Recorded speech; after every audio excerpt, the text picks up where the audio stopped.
Another problem that arises is when someone gets the underhook and the knee shield, because at all costs someone's going to want to either use it for deep half or for coming up on their knees, but they also just want to get me away from them because I'm trying to stay really, really glued. So at any cost they're trying to push me away, and a lot of that comes from the knee. A lot of the girls that I go against will use this because they're flexible and they can get their knees in. So now when I come through, it's the underhook and it's the knee shield. So from here I want to say, okay, if you want to put your knee there, you can. I'm going to do the same exact thing. I'm going to make sure she doesn't get too much on her side.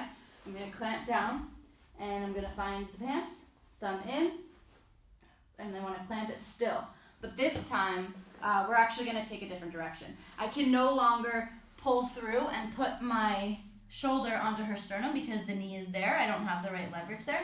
So this time we're going to take her knee, and since she wants to put it there, we're going to lock it down. And now, ideally, I want to make this grip because if she chooses to break it, it's harder for her to.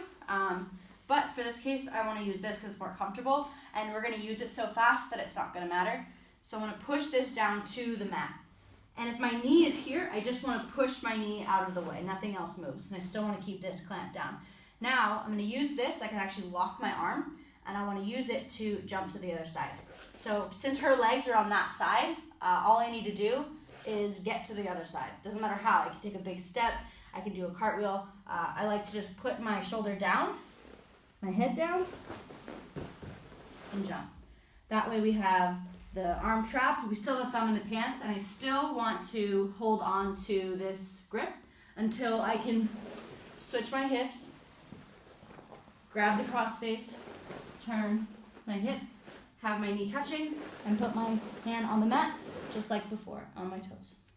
So as I come through, just the underhook and the knee shield. I want to back up, same thing. I can put my hand on the shoulder if I need to, as I get my thumb in the pants, and I want it to be the same thing. I want to be able to have her knee in front of me, and that's fine. And I want to just have her elbow with her elbow glued to her side, so she can't use that underhook. And since I can't drive my shoulder into the sternum anymore, and I can't pass through, she's creating a wall. I say, okay, if you want to put your leg there, you can keep it. I'm going to staple it down to the mat. I'm going to move my leg out the same way. And as I said, with this grip, the reason why it's so important is because if I'm staying here for too long and she goes to grab it, most people are going to pull the grip towards it. But because my hand is that way, she can't break the grip. If it is this way and she pulls, then, a little more of a problem. It's not so much of a huge issue because we can deal with it because we are putting her in a bad position already. And if it's just this grip, we can deal with it as we go. But for this sake, I will do the grip that is harder for her to break. So as I push it down, it also creates leverage for me to just push away. I want to just keep weight so she cannot follow. But as I go through, if she follows, I can always go to a leg drag position and still follow up with the same type of position and securing side control.